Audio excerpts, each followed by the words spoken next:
Sunday against Cincinnati at Lambeau Field. Bengals got blown out by Denver last night, playing a backup quarterback after Joe Burrow was lost to injury earlier in the season. Turning to the Badgers, they will head to number 20 Michigan this week, looking to avoid a third straight loss this year and an eighth straight loss overall against a team from a power conference. Their last win against a Power 4 team came at Northwestern last October. This October stretch features games against 3 top 25 teams, including number 1 Ohio State and number 2 Oregon. Much of Luke Fickell's press conference yesterday was about consistency or a lack thereof from his team so far this year. Whether they're the top-ranked team in the country or they're not the top-ranked team in the country, every one of them bring an incredible challenge, and that's what this business is. That's what this league is. But what's going to have to be a consistency, and I don't just mean from the players, I mean from the coaches as well. And so our ability is to maintain and sustain some consistency as we continue to push and grow is going to be every bit as important as anything else. Again, Fickell and the Badgers going to face Michigan on Saturday. Wisconsin has beaten the Wolverines 3 of the last 4 meetings. Kick on Saturday is set for 11 a.m.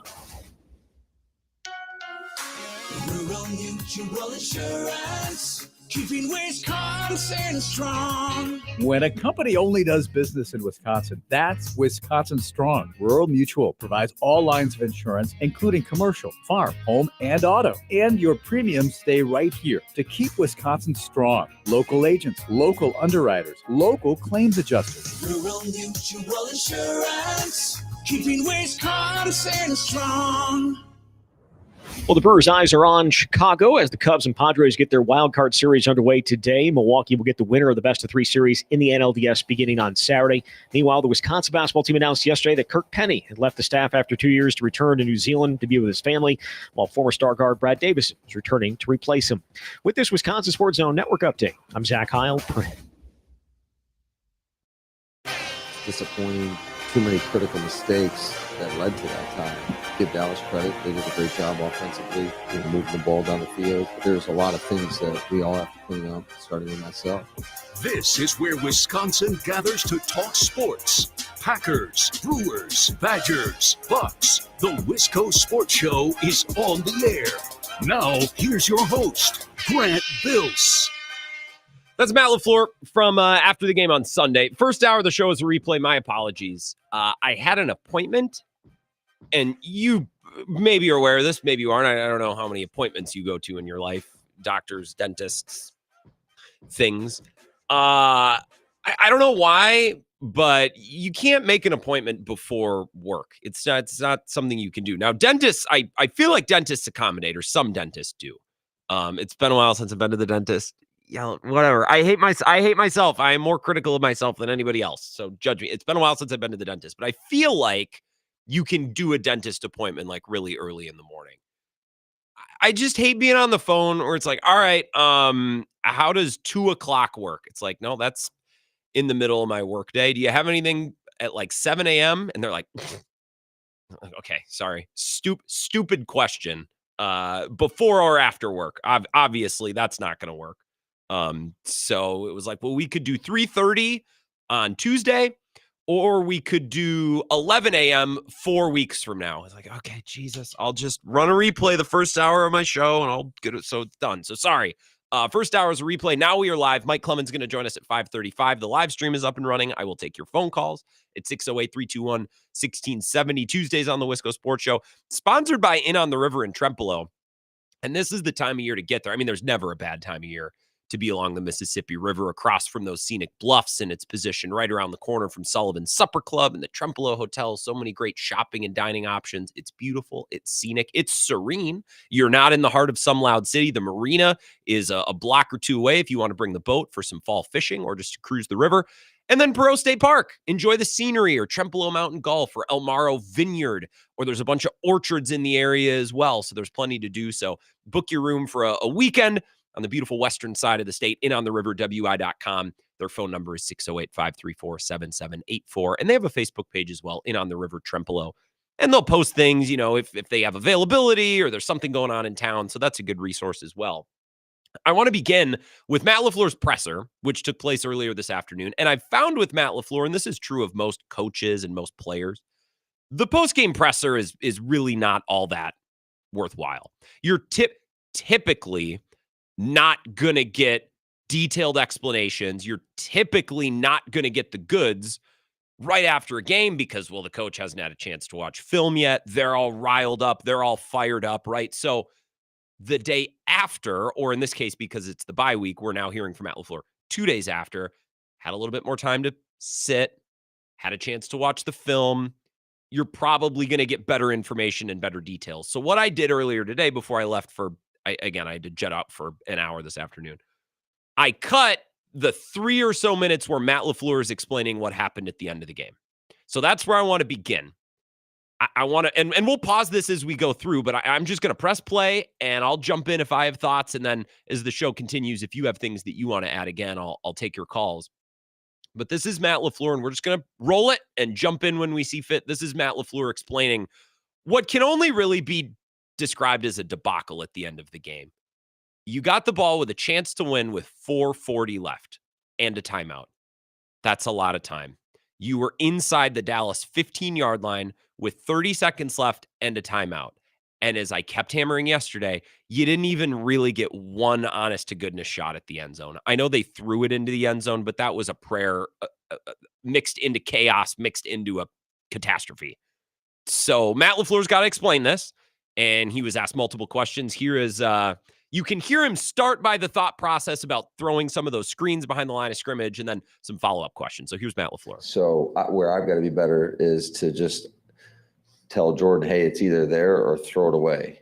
Because obviously we got ourselves in a situation that we don't want to be in, where it's an on-the-ball last play attempt, which we have plays for those situations.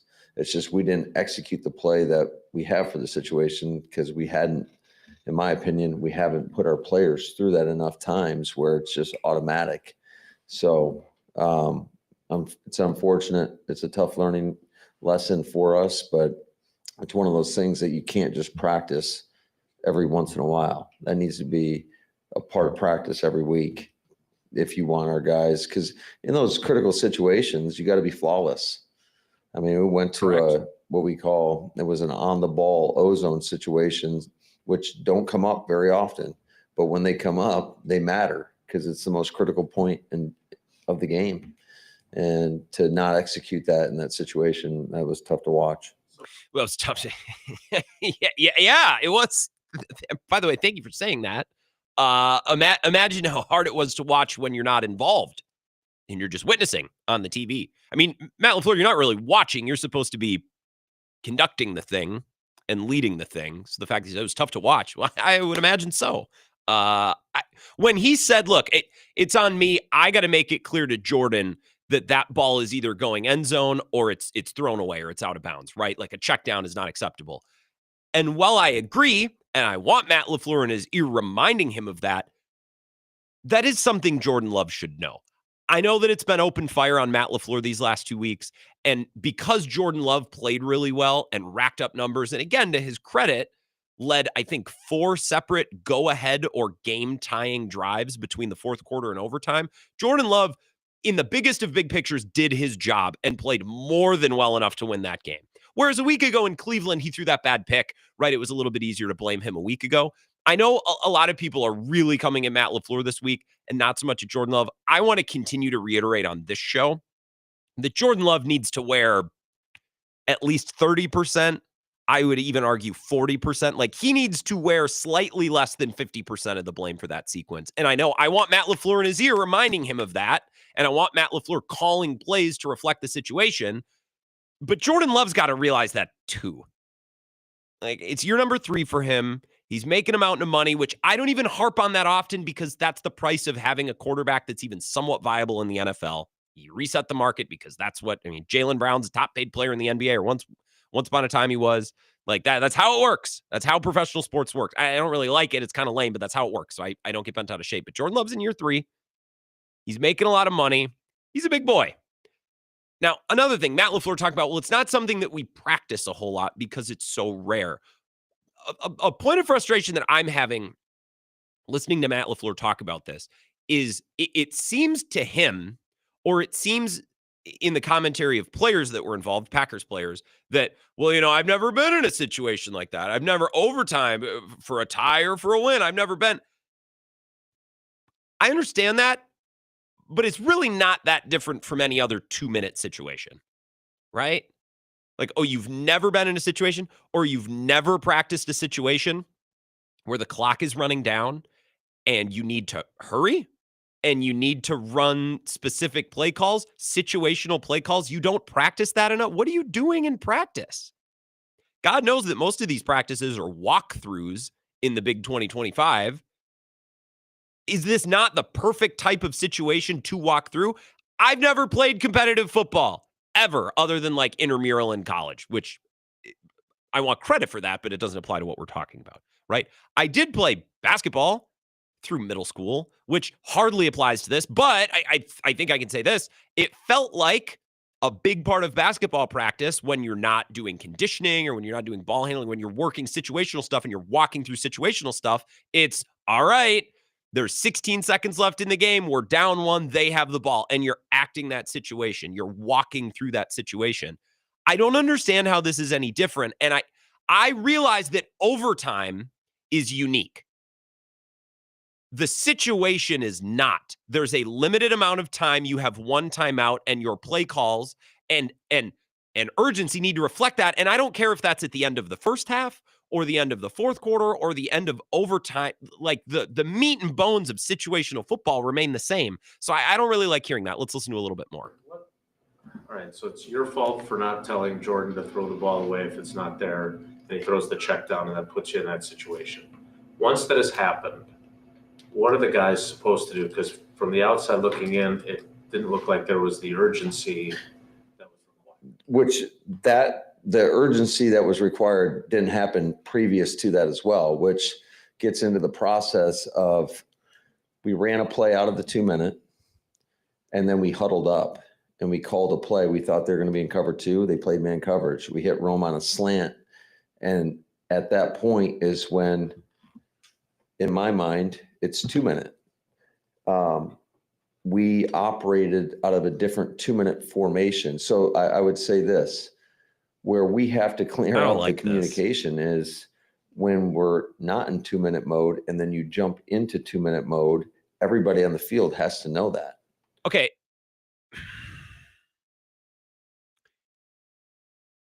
You know what? I don't have anything to add other than I'm annoyed. I don't like in a situation like this where things go so horrendously wrong. Don't bog me down with the details. Like I don't want to hear about, well, they were in this formation and they were okay. You guys weren't going fast enough. That has nothing to do with the formation that the opponent is in which the opponent is aligned. There's nothing to do with that.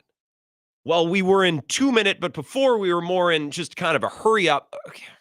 So you can't run a 2-minute offense until the clock goes under 2 minutes, which you kind of let it do because you ran 20 seconds off before the 2-minute warning. It annoys me. And I think you've probably experienced this on the show when somebody really porks it and then explains it in the press conference by hitting me with a bunch of football gobbledygook. I kind of tune out. I don't want to hear it, man. Like there's no football gobbledygook that you can explain to me where I'll go, oh, okay. That makes sense, actually. I understand, and now I am empathetic to what happened. Like, okay, but more gobbledygook. And they have to operate as such. And we were operating more of our, no huddle tempo, which isn't warp speed, whereas 2-minute is got to be warp speed. And it just wasn't. It's a bad look, quite honestly. And yeah, that's why you get a bad result as well. But Agreed. It's just the communication and process have got to be cleaned up because we can't allow that ever to happen again. Our friend Bart Winkler, who joins the show, and I podcast with him once a week, always talks about, and I feel like I used to talk about this too. It hasn't been a talking point in a while where it's like Matt LaFleur never does anything correctly the first time. It's always like, well, that's a good learning experience. We got to get that cleaned up. Like, oh man. Do you see my frustration with the, like, he's talking about we were in no huddle versus warp speed. It's like when that drive started, there was 4:40 on the clock. You did know that at some point, probably on that drive, the clock would fall under 2 minutes. It's not like the drive started with 12 minutes on the clock, and then all of the sudden, the clock operator went from 8 minutes to 60 seconds. Like, you do know time is linear, and it was going to count down in such a way that at some point you might need to pick up the pace. I don't know. Quarterback, is he responsible for getting everybody, let's go? I'm responsible for that. Okay, I mean, well, I don't agree. I think both share that responsibility, but if Matt LaFleur is just going to come out and say, all right, dude, like if you want us to blame you, that's fine. Most people are. And I'm trying to be balanced and say, well, there's other factors at play. And again, Jordan Love has to wear a little bit of this. But I guess, shoot, if Matt LaFleur is just going to say that. I'm responsible for that. All right, dude, like whatever you say. So Jordan comes off after the incompletion that leaves the 1 second left, and you're not ranting and raving and yelling at him, but you can see on the TV, you talk to him. So what's the message there? Yeah, I don't even know, because it was like watching a slow motion car crash in front of your face, where I'm just looking at the clock. I'm like, oh my God. Oh God. I don't even know what happened, man. I blacked out. Well, I'm sorry, Matt. Did you want us to feel more confident in your ability or less when you started this present? What was the goal here? That's an insane thing to say, even if it is brutally honest, and it probably is. Where I'm just looking at the clock. I'm like, oh my God. There's going to be no time left. I mean, it's a very humbling experience to go through that. And it's unacceptable, quite honestly. So, well, and there's nothing we can do about it now other than correct. We better learn from it. Everybody. I'm sure it'll be a teach tape for around the league, to be honest with you. So that's Matt LaFleur earlier today. If you have any thoughts on that, we can continue to break that down on the other side. Mike Clemens is going to be here at 5:35. Again, what was the goal of that? Like, was your goal to try to, was that to get us to feel better? Was that to explain and induce further confidence in Matt LaFleur? So what's the message there? Yeah, I don't even know, because it was like watching a slow motion car crash in front of your face, where I'm just looking at the clock. I'm like, oh my God. Oh, Jesus. Cheese and rice, man. All right. I'm going to process that a little bit. You can do the same. If you have anything to add, I'll take your calls on the other side. 608-321-1670. Mike Clemens at 5:35. A lot more of the Wisco Sports Show next. This is the Wisco Sports Show with Grant Bills on the Wisconsin Sports Zone Radio Network.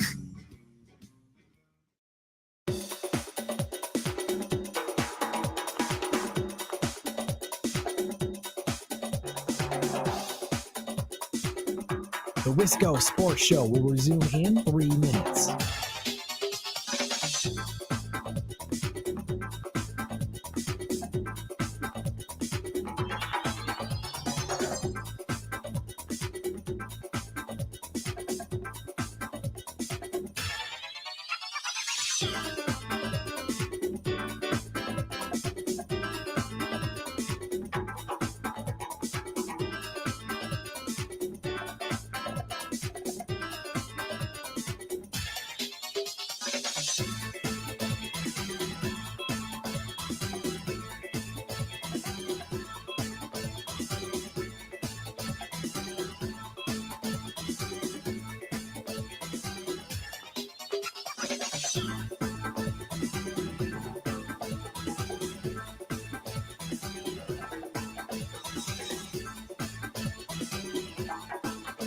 The Wisco Sports Show will resume in 2 minutes.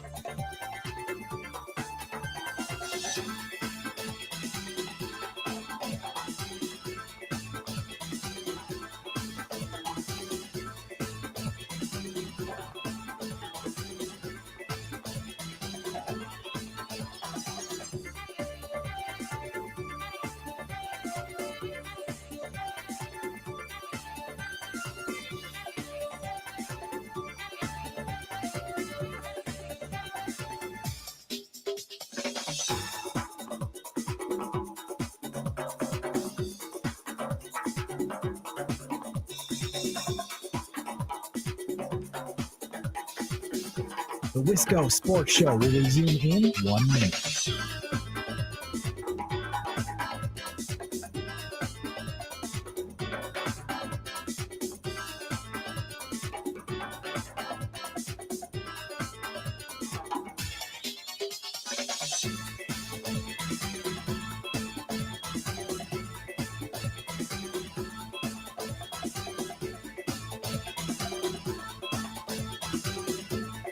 The Wisco Sports Show will resume in 30 seconds.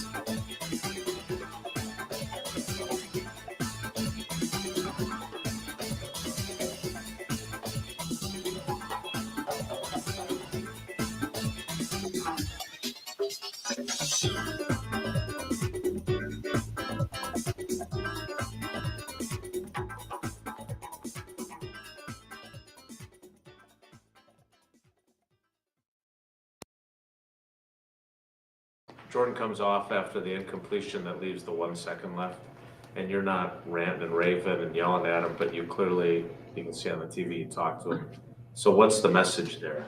Yeah, I don't even know, because it was like watching a slow motion car crash in front of your face, where I'm just looking at the clock. I'm like, oh my God, there's going to be no time left. Well, as long as you had a handle on things there, Matt, what a press conference.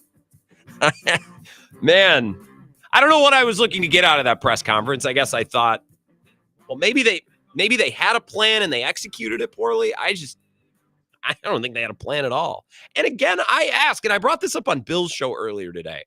We had Bukowski on yesterday, and I got here late. I had to go to an appointment, so you heard that interview again in the first hour of the show. It was replayed. Well, there's no time to practice any special team stuff. I mean, the CBA is just completely neutered the ability of these teams to work on anything. So they never, not a moment is spent on special teams. And then I learned it's like, well, the 2 minute, we just don't rep that enough. So maybe I'll ask Mike Clemens here in about 10 minutes. What are they working on? What's going on up there in Green Bay? I know these reporters cover practices and they're always posting pictures of this, guys hitting the sled. What are they doing? I asked the same thing about Rich Bisaccia yesterday. It's a little bit of a concerning trend. What's going on in Green Bay? 608-321-1670. I'll take a couple of your calls here. Wisco Sports Show. Who's this? Grant, it's Ed. Hey, Ed. What's going on, bro? Hey, bro, I was listening to the unit and you earlier. Okay. And there was this caller that called in. Mm-hmm. You really kind of put me at ease. I'm not going to really worry. I saw the tape back of the game. Was it L in Philly? I'd rather come in. Yeah, he had a really good take, and I liked it. But I got to tell you, man, after listening to this last little barrage of Matt LaFleur, Matt LaFlunk. Dave from Monona might have been right all along. Yeah. There's going to be no time left. There's going to be no time left. Oh. Is he a rookie coach again? Because if policy's listening to this, I'm going to be making notes, and I'm going to be saying time management. You can't manage that, and whose fault is it? Well, I want my quarterback to lead the time management. Did Aaron Rodgers sit back and wait for a coach to throw a play in? Well, and that's the thing, Ed. Like I wanted to make that clear yesterday. I think Matt LaFleur wears a lot of this. Jordan Love has to wear some. Yeah. He's not just a robot out there. Like he's got to feel and recognize the clock and all of those things. But again, this presser made me feel worse about Matt LaFleur. Is he a rookie coach? Yeah. No, Ed. Remember last year at the end of the year, I went through all the NFL head coaches, and it's like, hey guys, other than like Harbaugh and Reed and Tomlin and Shanahan, it's one or two that I'm forgetting. LaFleur's like he's one of the most longest tenured coaches in football now. Like he's been doing this forever, and he's been in lots of big games with multiple quarterbacks. Mm-hmm. Like I'll accept or understand mistakes from second-year wide receivers, and I'll understand a mistake from Jordan Love. Yep. I don't want it. Matt LaFleur should be a known commodity at this point. There shouldn't be that much more room for growth. I'm thoroughly ticked off with LaFleur that we're at this stage of his career of a coach, that he's letting this go on and letting special teams go down the toilet 2 games in a row. Well, they don't have time to practice, Ed. You heard they don't have any time to practice it, and they're not practicing situational football. I don't know what they're working on. The special teams coach is overpaid. He's overhyped. He's just another guy that's got to go. And I'm not about firing coaches, but I'm telling you what, if they don't get up and put up and they better shut up and get going. I'm telling you, pitchforks. If they would have lost that game because of that type of explanation, I think people should be showing up with pitchforks and torches because that's Lambeau, because it's ridiculous. This is a good call. I'm just going with it. No, and I agree. And I think that's a good point. Like, Matt LaFleur is not, let's revisit that take, shall we? Again, I direct you back to January of this year. So how many months ago is that? January, February, March, April, May, June, July, August, September, like 9 months ago. A pregnancy's worth of shows about, I direct you back. I remember having a long conversation with you about what went wrong or what didn't go right enough, because the Packers won enough games. They made the playoffs, and, we debated, did they take a step this year? Did they advance or did they regress? That kind of thing. I said, look, I understand Jordan Love in year 2 dealing with an injury for the first time. I understand him taking some lumps and him not being perfect. I understand their pass rush and certain position groups on their team not being good enough, because I didn't necessarily believe the talent was there in a way that it is now, or in the way that it has been in the past. With Jaden Reed and Dontavian Wicks, I understood it with them. It's like, all right, maybe we expected too much too fast in year 2. So I'm going through last year's season and going through the team, and I'm like, okay, I understand why this maybe wasn't as good as we hoped, and I understand why this maybe regressed. I never understood it with Matt LaFleur.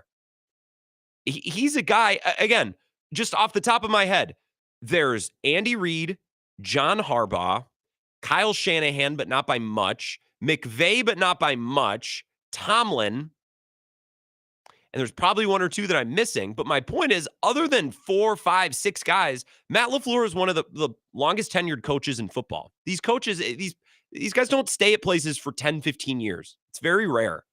Matt LaFleur is as seasoned as just about every head coach in the NFL, other than maybe Andy Reid. Again, Shanahan and McVay, they got a little beat on him. They were hired a little bit before him. Now, Jim Harbaugh's back, but he wasn't, coaching 2 years ago, and this is a new tenure after being in college for a while. Matt LaFleur should be a known commodity. There shouldn't be growing pains. There shouldn't be growing mistakes. There shouldn't be mistakes. This is the youngest team in football again. And that has lots of impacts and lots of effects. That's not an excuse for the Packers, because they seem so intent on staying young. So while I'll sit here and understand that youth might lead to mistakes, the Packers are not excused from those mistakes because they're so intent. No, hey, nobody's making you be the youngest team in football. No one's forcing you to do that. You selected these players. You built this roster. They're the youngest in football again. And if that costs you games, or if that leads to mistakes, it's not something that's excused, because you built the team the way you built it. No one forced you to do it at gunpoint. So I understand the youth, and I understand growing pains, although it's not excused. I understand it. It's an explanation, not an excuse. I don't get it from Matt LaFleur. He's the last person involved with the coaching staff or with the players who has license to say, well, we got to get that corrected, or we got to learn from it. Matt, you've been doing this as long or longer than just about everybody in the league at your position. And it's not like Dan Campbell, who coached for a couple of years before ever experiencing a big game. Matt LaFleur was in an NFC Championship game the first year on the job, and then he was in it again the year after, and then in another playoff game at home against San Francisco the year after, and then they're in the divisional round 2 years later. Like, Matt LaFleur has tenure. He's coached multiple quarterbacks. He's been in multiple huge games.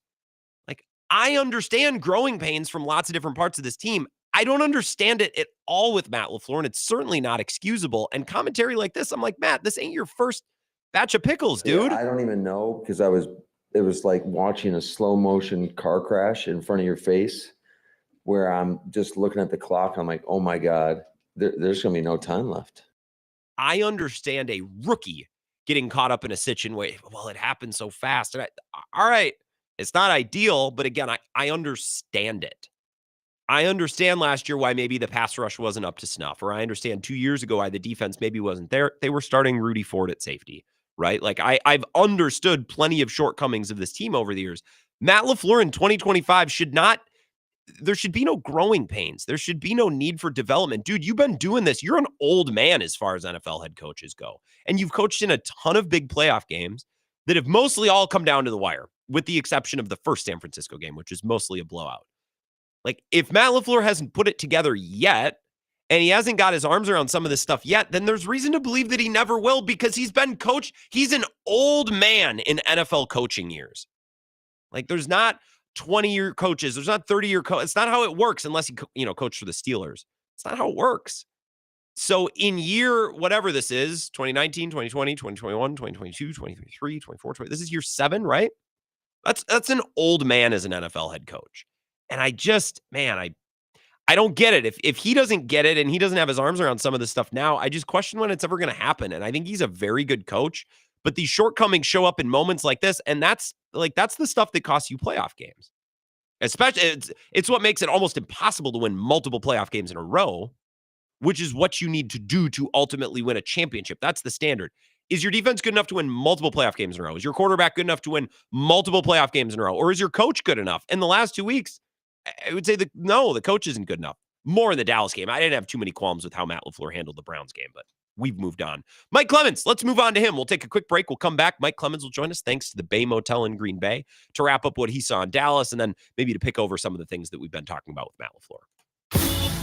This is the Wisco Sports Show with Grant Bills on the Wisconsin Sports Zone Radio Network.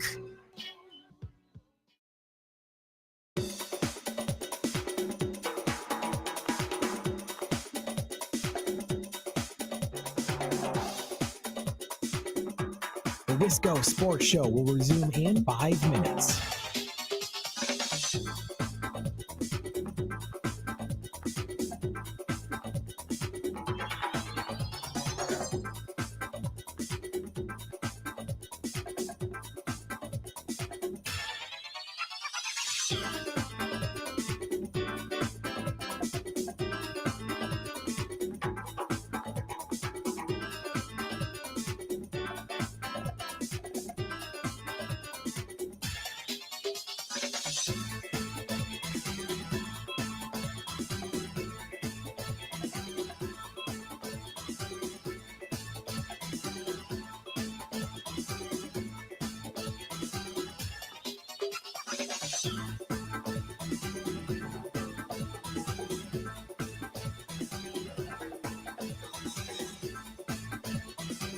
The Wisco Sports Show will resume in 4 minutes.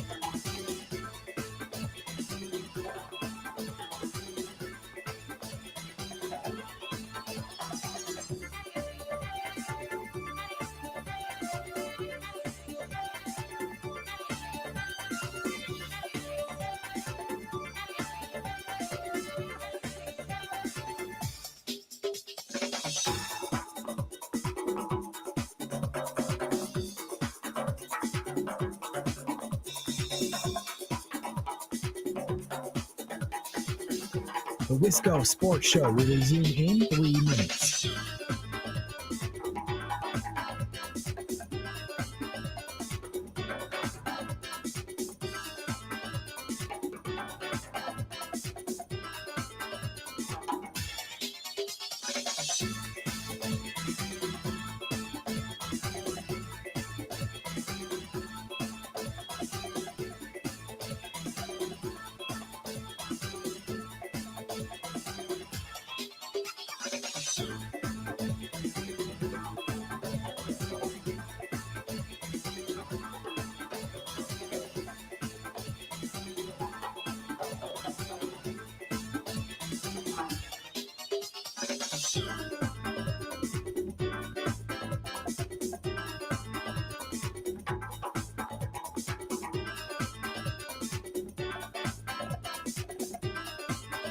The Wisco Sports Show will resume in 2 minutes.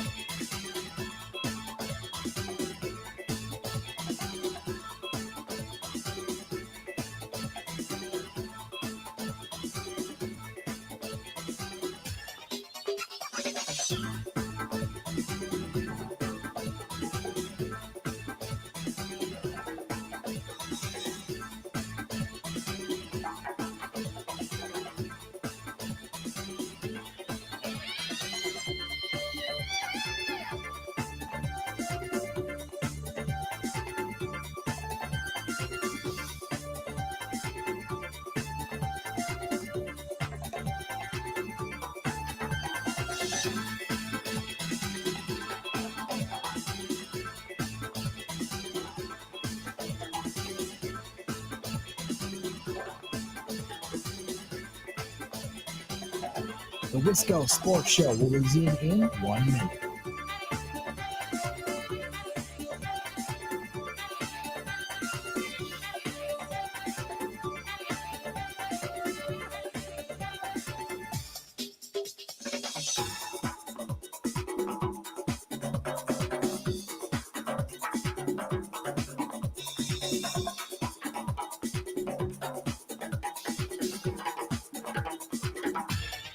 The Wisco Sports Show will resume in 30 seconds.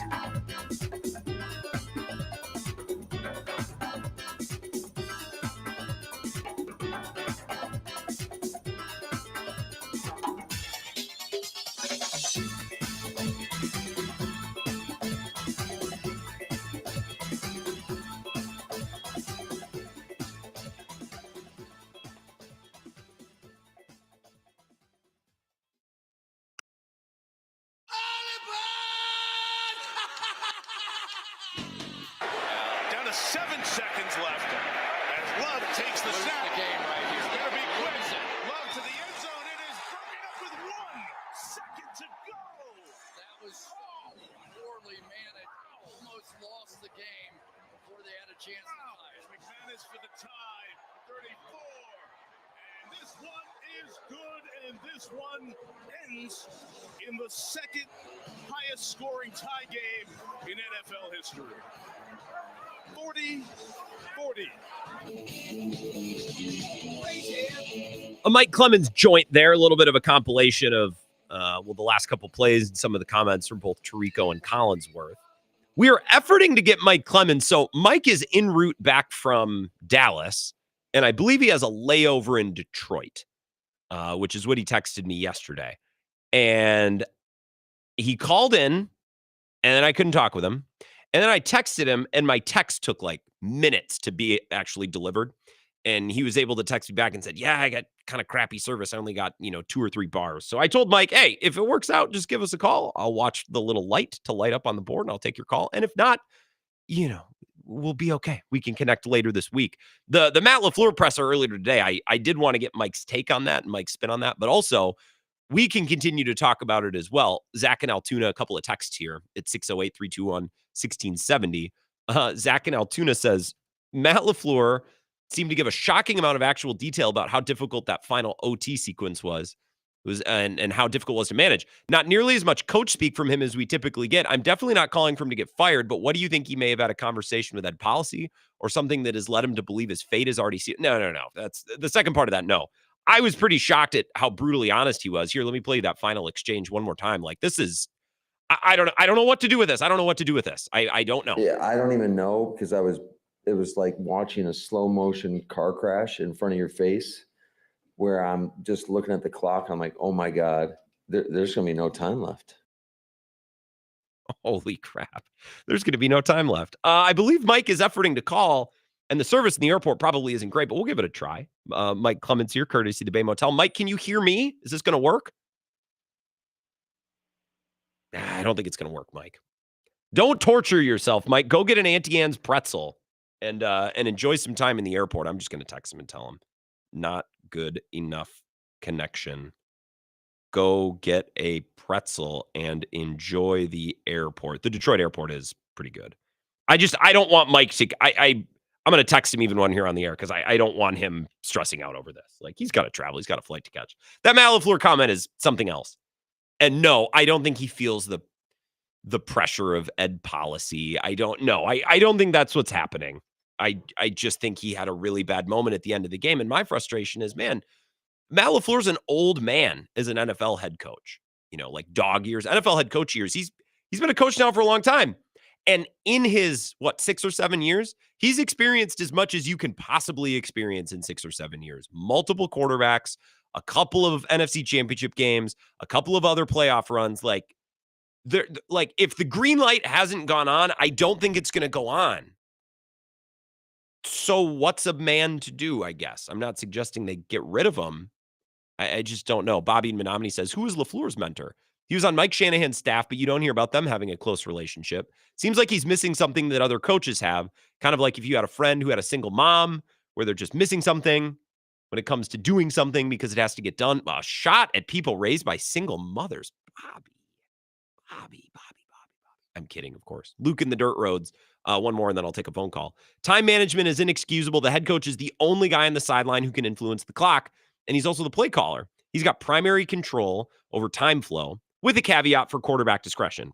And I think that's an important caveat. Jordan Love doesn't skate scot-free here. For this to be happening for any head coach is a disgrace. That it's happening to Matt LaFleur at this point is downright disgusting. That's what I'm saying. He's an old man. He's been coaching forever. There should be no more growing pains with him. And I know Andy Reid eventually, he was bad with the clock forever, but then it's funny, he's paired up with Patrick Mahomes, who can handle himself, and all of a sudden it gets a little better. So maybe Jordan Love needs to take a step, but the third-year starting quarterback should not be the one bailing out the seventh-year head coach who's played in multiple and coached in multiple big games. 608-321-1670, Wisco Sports Show. Who's this? This is Louie in Eau Claire. What's going on, Louie? Hey, Grant. I'm not Mike Clemens, but I'll do my best. Mike has a secret, a special secret Batman number. So when he calls, I see it on a different little number. So that's okay. Right. I'm just, Mike's the best and provides so much information. I'm just kind of a guy who's just kind of peddling opinions, on the radio. Well, what does that make me? We're one and the same then. Louie. That's all that I'm doing here. I'm just playing some sound bites to make myself sound smarter. I'm a volunteer. I hope you're at least getting compensated. Sure. I am a professional, I guess. That is what professional means. I am paid to do something. But no, fire away. What do you got? Well, what gets me is Matt LaFleur is obviously an intelligent person. He schemes up an offense, and he's obviously worried about details. But like you said, the time deal kind of gets away from him. I'm just not seeing the short-sightedness of being, I guess Matt LaFleur being too conservative is almost a cliche, and I think sometimes that gets a little bit overblown, and it really isn't fair to him. But like you said, how are you going to win 3 or 4 games in January in the playoffs just playing tight and not to lose all the time? That's going to get you beat at some point every time. Sure, you might win a wild card game, you might win a divisional game if you have a good enough record and go there, but you're not going to beat the Eagles and 49ers and Rams right in a row. Yeah. Just playing that way. I guess, and not trusting Jordan Love or not kind of equipping him to do this. Where do you think that's going to lead? That's what's just not really equating to me. Well, and here's the thing, Lou, when we talk about this concept of winning multiple playoff games in a row, which is what's necessary to win a Super Bowl, which is why I always try to word it that way. You might win in a blowout in one of those. You know what I mean? You might be able to catch a team like the Packers, what they did to Atlanta in 2010. If you win 4 playoff games in a row, maybe one of them you blow doors and you don't have to be on it situationally. But take that one game out, you're going to have to win at least 1 or 2 more playoff games, executing going into the half, executing down the stretch in the fourth quarter, working the clock. And I'm not saying Matt LaFleur can't do it. I'm saying he struggled more than I'd like for a head coach to struggle in year 6 or 7, especially when that head coach has been in a bunch of big games. It's not like Matt LaFleur struggled on a sucky team for 3 years and then started making the playoffs. He got that experience right away, right off the rip in year 1. Well, to me, the best version of Matt LaFleur was at the back end of Jordan Love's first season, so 2023. I forget what their record was about halfway through the season. It was 3-5, 3-6, something like that. And LaFleur basically just said, "Screw it, this isn't working.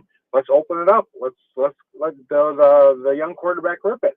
And by the end, they got in a pretty good roll, destroyed the Cowboys, put a pretty good scare into the 49ers, and we're looking like a championship caliber team at the end of the year. I just wish he'd kind of have that attitude more often and just say, "Screw it, let's go take it to him."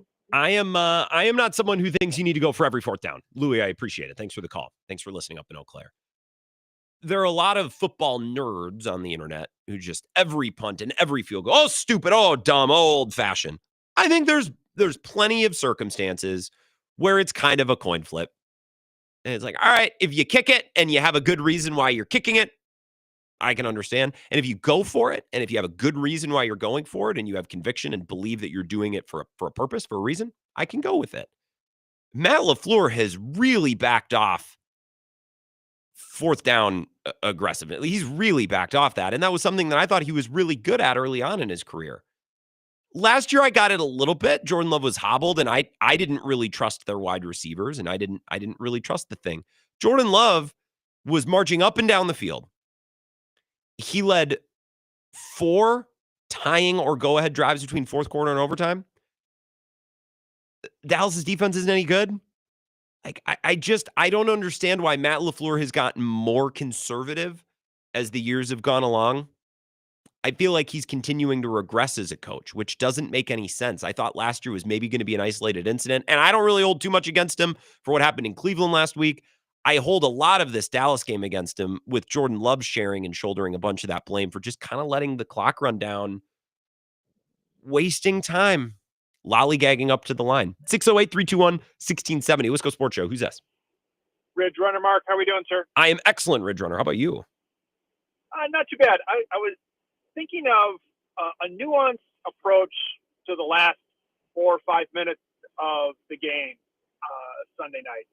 And here's my thought. So throughout, and I don't have any evidence to back this up. I don't watch the tape, blah, blah, blah. But it seemed like a lot of the big chunk plays that the Packers were having success with were these shorter throws. Or, a short little dump off to Jacobs and he takes off for 25. That happened near the end of the game. Little throws like that. And maybe what we're getting a little bit of smoke and mirrors, because what's happening is those same plays or variations of those weren't hitting at the end of the game. So it looked conservative, but it was just unsuccessful play. Now, I will say, why the heck didn't he throw into the end zone at least more than once when he had the opportunity? That's glaring. But if he had this expectation of we're going to dump it off and we're just going to gash him because it's worked all game, maybe that's why it looked so conservative. Does that kind of make sense? Yeah, but they were hitting big plays. They were taking big swings. Again, Jordan Love led 4 game-tying or go-ahead drives between fourth quarter and overtime. So it's not like last week in Cleveland. I understand, all right, let's get down to the 20. Let's run some clock. Let's take a field goal. I get that because that's what that game kind of needed. Those were the circumstances. Those weren't the circumstances in Dallas. And I don't know. I don't understand, especially in that situation, not trusting your quarterback. That can wax and wane from game to game. Like if your quarterback's not playing well, your O-line's not protecting. I just don't understand why he was coaching and calling plays the way that he was, given how that game was going. Well, I'm just wondering if he was calling the same type of plays. They just weren't hitting. And that's sure. They looked incredibly conservative. That's kind of my point. I mean, it's still the result is horrible and just armchair quarterbacking. Ha ha ha. Yeah. It looked like trying to be very conservative. But I'm just curious if we looked at it a little bit deeper, that we might see that he's running a similar play that they hit, and all of a sudden it didn't work that time, or who knows what. But yeah, I'll keep saying it's game 4. Now we got a bye week. Yeah, right. It is only, it's not even October. I agree, Ridge Runner. I appreciate the call. I'd have to go back and check the All-22, which I'm not going to do. Maybe. But let's say you're running the pulp out of the football, right? 4 or 5 yards a carry, your O-line, and you're just wailing on your opponent, right? And then you get to the final 2 minutes of the game, and you have an opportunity to go win the game with a touchdown, but your time is limited. You wouldn't keep handing the ball off for the entire length of the field. Well, we've been running the ball great. Well, okay, well, that's nice. But this situation, clock, down in distance, score, doesn't really give you the flexibility to use your entire playbook. Now, had the Packers operated with some urgency from the rip, they could have called any play they wanted 4 or 5 times over. Again, they started the drive with almost 5 minutes on the clock, it's just reprehensible we're even having this conversation. This explanation or whatever Matt LaFleur is doing here is the worst thing I've heard in a while. Yeah, I don't even know, because it was like watching a slow motion car crash in front of your face, where I'm just looking at the clock. I'm like, oh my God. There's going to be no time left. That is an apt observation of exactly what went down, Matt LaFleur. I could have told you that. Like that's my job. That's our job. Like I was hoping you on the sideline, there was some grander strategy or something at work, and it just didn't pan out. But that doesn't sound like it. It sounds like they were just deer in the headlights. Got to work on it. Okay. Well, maybe in year 10 as a head coach, Matt LaFleur, you'll start to get your arms around this. We'll come back, leave a little extra time so our last segment is a complete and total throwaway. We'll wrap up the show next. This is the Wisco Sports Show with Grant Bills on the Wisconsin Sports Zone Radio Network.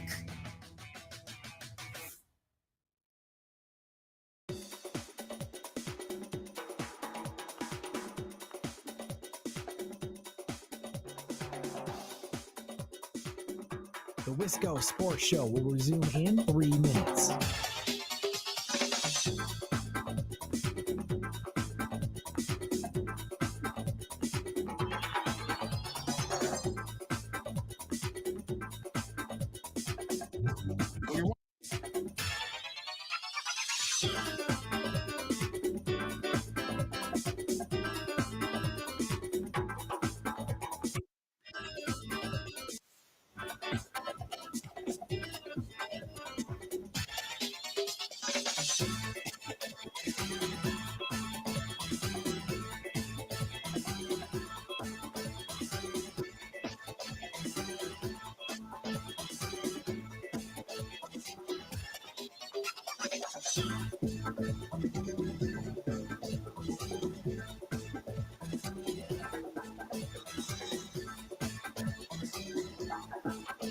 The Wisco Sports Show will resume in 2 minutes.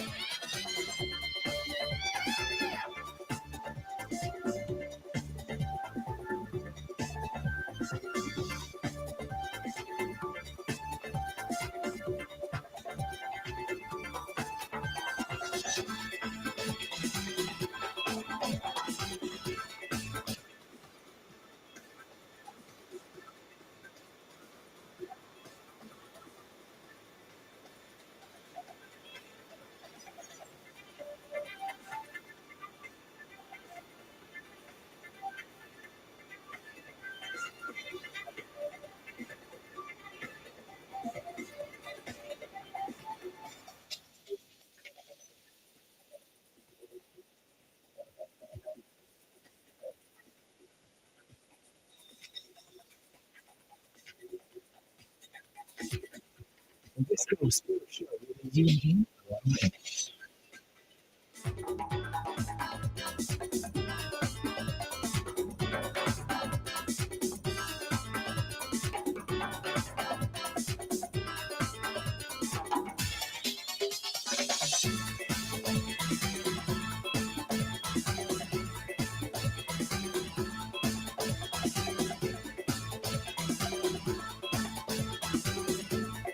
The Wisco Sports Show will resume in 30 seconds.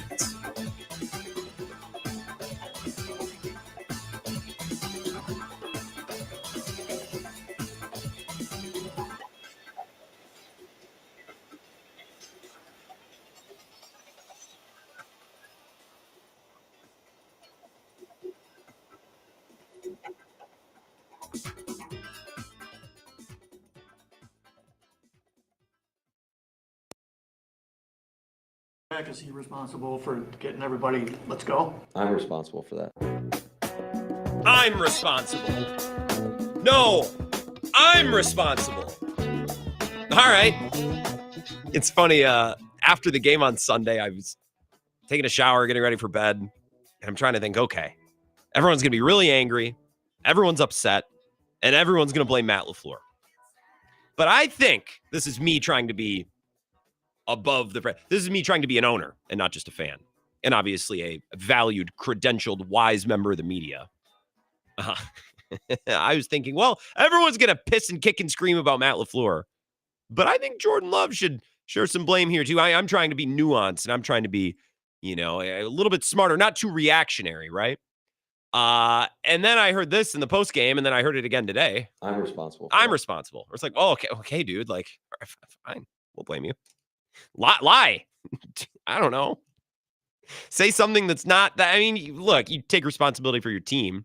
It's not going to throw his quarterback under the bus. I'm responsible for that. But I also don't think anyone would say that Matt LaFleur is a bad actor or a bad coach if he said, yeah, I got to remember to remind Jordan, but in our quarterback meetings this week, like, we're going to use this as a lesson for situational awareness. Like, he's got to have an internal clock too. If he just says that, no one loses their mind. No one blows their top and says, I can't believe Matt LaFleur threw his guy under the bus. That's just very reasonable. Very, very, very reasonable. Rick says, I blame Love. Yeah, look, I think I think Love is to be blamed less than LaFleur, but I'd put it at like 70-30, 60-40. The problem is then I listen to Matt LaFleur's explanation. It's like, dude, you're just hanging out. You were just on the sideline just watching. Yeah, I don't even know because it was like watching a slow motion car crash in front of your face where I'm just looking at the clock. I'm like, oh my God, there's going to be no time left. Eric on I-90 in response to what I said in the last segment, not the old 22. Yeah, I got to check out the old 22. So stupid. Jordan in Eau Claire says, hey, Grant, maybe this has been brought up already, but I feel like LaFleur coaches not to lose instead of coaching to win. Is this something in that your opinion can change, or is it just in his coaching DNA? Thanks, Jordan in Eau Claire. I don't believe that Matt LaFleur coaches not to lose.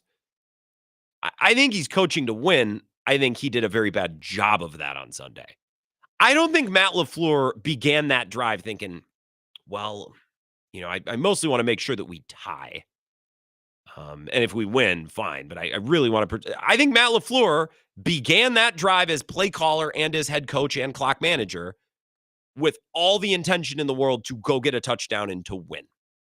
Now, it's easy to see how it ended up, and it's easy to say now after the fact, well, he was coaching scared. I think he was coaching stupid. I think he was coaching not to lose. I think he was coaching to win. He just did a really bad job. And on the same idea with Cleveland last week, I still can't believe how many people were like, well, that's what you get for settling for a field goal. That's coaching scared. Guys, they were on the 20. They weren't on the 45.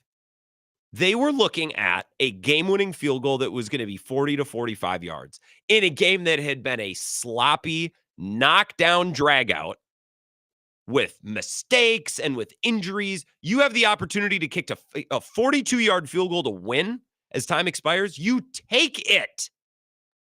That's best case scenario. Like, that was great. I thought Matt LaFleur called and managed the game perfectly at the end in Cleveland last week. His special teams coordinator and his special teams just completely blew the thing up. Okay? And then once they missed the field goal, everyone's like, well, why didn't they try for a touchdown? Because that would have been insane. That's why. Like, last week in Cleveland's a little bit more cut and dry. I thought Matt LaFleur actually handled that perfectly.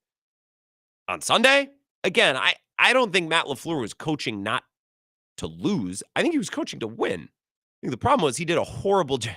The problem is he did a horrible job. Like, that was his issue. That was the problem. Yeah, I don't even know because it was like watching a slow motion car crash in front of your face where I'm just looking at the clock. I'm like, oh my God, there's going to be no time left.